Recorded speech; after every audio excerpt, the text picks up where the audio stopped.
Ir vieglāk ieraudzīt to, kas cilvēkiem sāp, gan tiem cilvēkiem, kas ir būt ne mani tiešie kolēģi, bet tādi, ar ko es saskaros ikdienā, vai tie būtu cilvēki manā dzīvē, cilvēki uz ielas, cilvēki dažādās citās organizācijās, ar kurām man sanāk sastrādāties un saskarties. Jā, man šķiet, ka bieži vien tas, ka mēs ieraugām tos cilvēkus, kas ir ar mums, patiešām padara lēmumu pieņemšanu sarežģītāk, jo vienādojumā parādās jauni mainīgie, lai tiktu pie rezultāta. Izrādās, ir bijis vajadzīgs vēl kaut kas.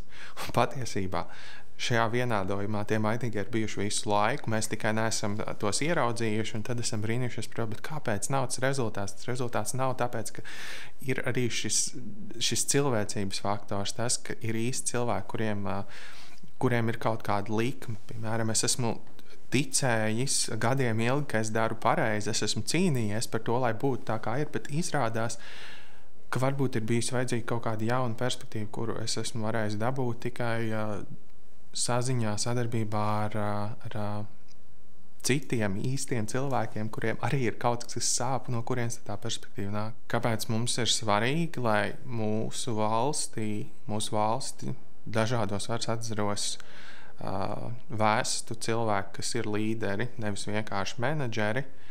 Es domāju, ka tas ir jautājums par demokrātijas iedzīvināšanu praksē, to, ka demokrātija nav tikai formāla aiziešana uz vēlēšanām un balss nodošana, aploksnes iemešana kastītē, bet tā ir īsta saruna. Tas nebeidzas ar šo formālo pilsonisko pienākumu, kur mēs izpildām vēlēšanu dienā. Tas turpinās arī pēc tam. Ieraudzīt, uzklausīt.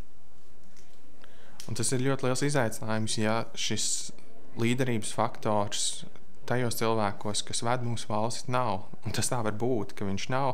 Nevis tāpēc, ka tas vispār nevarētu būt, bet tāpēc, ka ir nepieciešams kaut kādas prasmes, kas varbūt tam cilvēkam, kurš ir tikko svaigi ievēlēts, vai arī tikko svaigi nonācis vadošā amatā tiesā, vienkārši nav.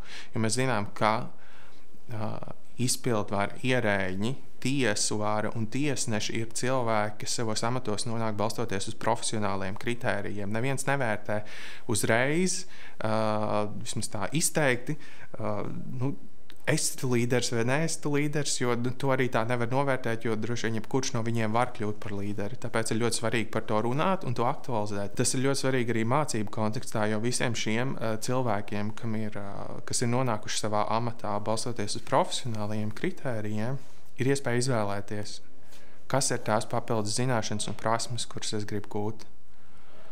Šķiet, ka ja mēs nerunāsim par to, cik līderība ir svarīga, tad tajā izvēloties tās jaunās prasmes, kuras papildināt, stiprināt, varbūt tā izvēle nenotiek par labu līderībai.